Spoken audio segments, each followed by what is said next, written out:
Hi. Tonight, I'd like to talk to you about violence. And here's the first thing you need to know. I have locked all the doors in this building. There's no escape. There's no way out. So let's begin, shall we? Our story starts with this man, Edgar Allan Poe. In 1844, Poe published a short story called The Purloined Letter.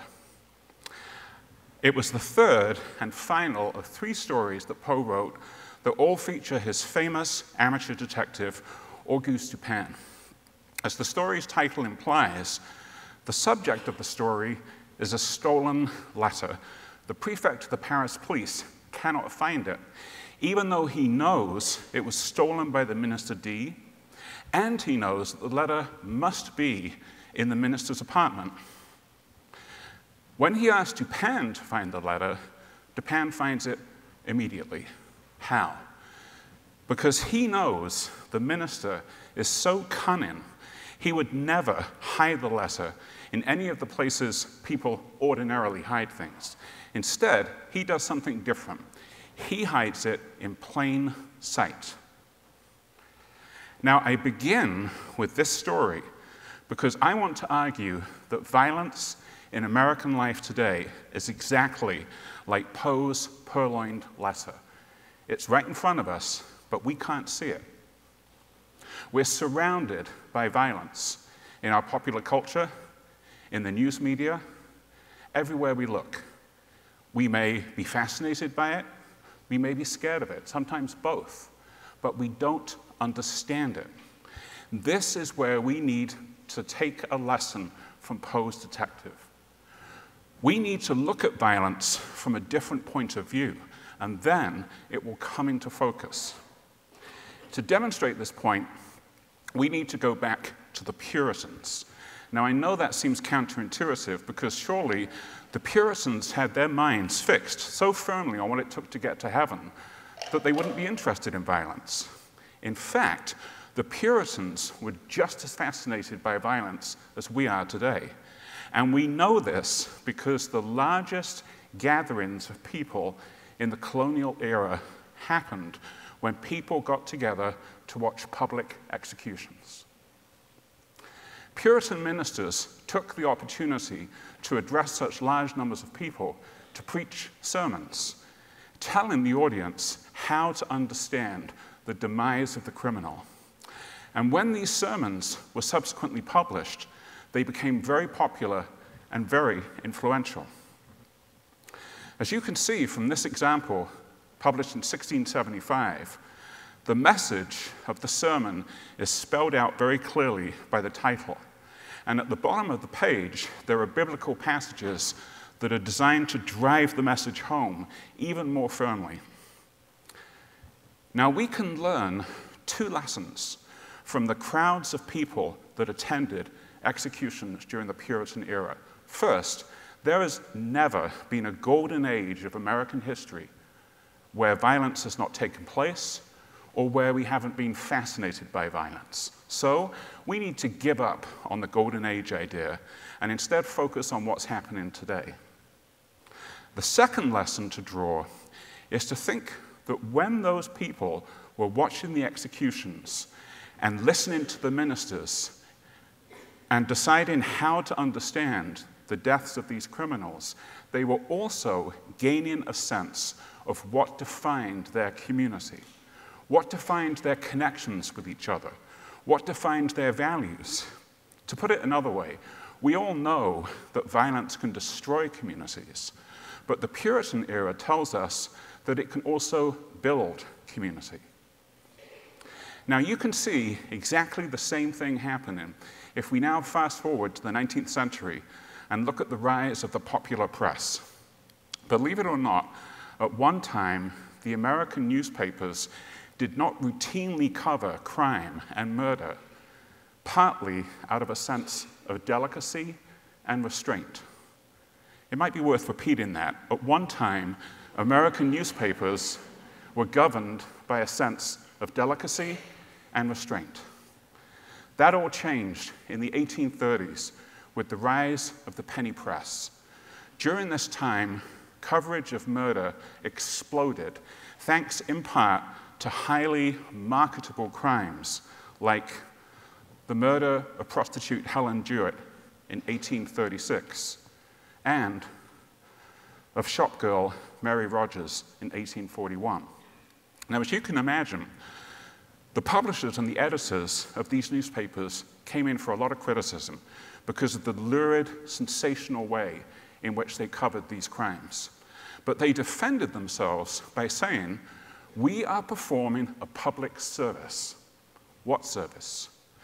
They said they were educating the millions of Americans who were in the process of moving from rural to urban areas. They were educating them about the dangers of rapidly growing American cities. Now, of course, that argument is self-serving, but it also contains a kernel of truth that I think it's important to hold on to. Yes, violence and the way it's covered can be trashy, it can be sensationalized, but it can also be educational.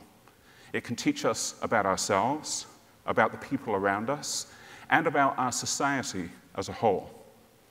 We can see that same thing going on if we now move again, this time to the 1970s, and look at how the serial killer became the preeminent criminal icon of that era.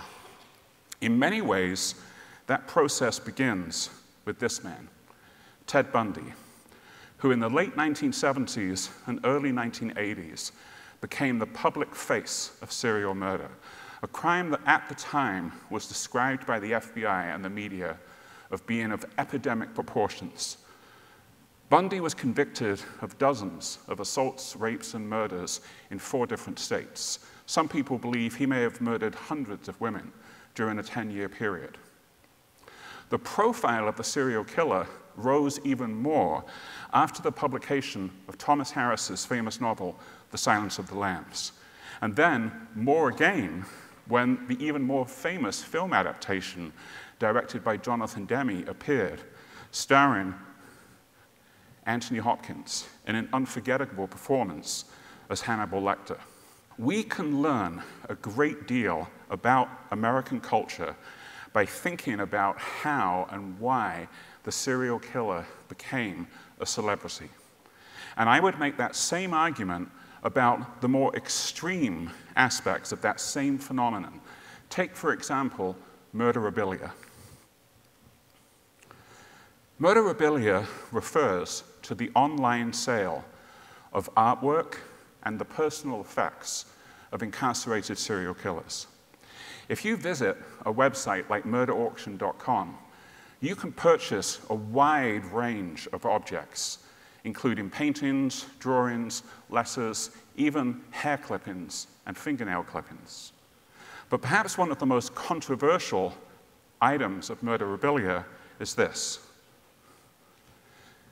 This is a painting done by a man called John Wayne Gacy, arrested in Chicago in 1980, subsequently convicted of the murder of 33 young men and executed in 1994.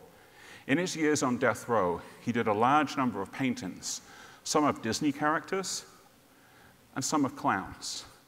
And if you happen to have a spare $10,000 or $15,000, you can go online and buy one of these. Put it in your living room. You'll have the ultimate icebreaker. And yes, there's yet another reason to be scared of clowns.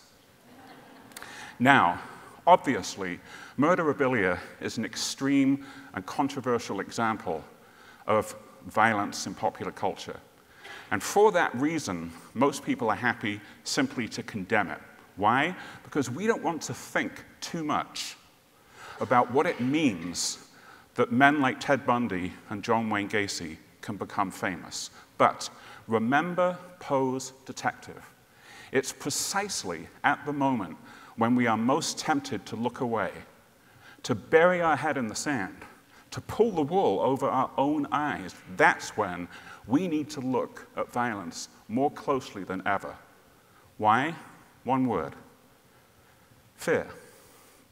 Many of you know that rates of violent crime have been declining in America for many years, and hopefully will continue to do so in the future. But the rates of our fear about becoming victims of violent crime have remained remarkably persistent, despite all the evidence that the majority of us are safer than ever. This has led to a condition that we can call Ambien Fear, by which I mean a constant, low level of underlying anxiety that so many of us feel about potentially being a victim of violent crime. And we've come to accept it as an ordinary part of our everyday lives. Now, let me be clear.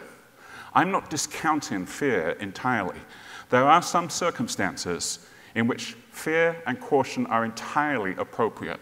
But I do believe that if we consume and think about violence differently, we can not only reduce our levels of ambient fear, we can also improve our lives and the lives of others in both small and large ways. How can we do that? First, as the famous critic Frederick Jameson once said, always historicize. Part of the reason I've taken you on this whistle-stop tour of American history tonight is to demonstrate to you that we have always been fascinated by violence. Violence has always played a fundamental role in our culture. This means we do not have the luxury of ignoring it or of simply condemning it. Instead, we need to understand it. We need to analyze it. Now, the second thing we can do is to make sure that we have a balanced media diet. We all know we should eat a variety of foods to have a healthy diet. Exactly the same is true of our media habits. If the only show you watch is cops, and the only websites you visit are tabloid crime sites, in other words, sources that routinely over-report and sensationalize crime, your levels of ambient fear are going to go through the roof. If, on the other hand, you make varied and self-conscious choices about the forms of popular cultural violence you consume, then you can manage your fear. But that's still not enough. What we need to do is to look at and think about fear differently. For example, all of the instances of pop culture violence I've talked about tonight are what the philosopher Slavoj Žižek would describe as subjective violence.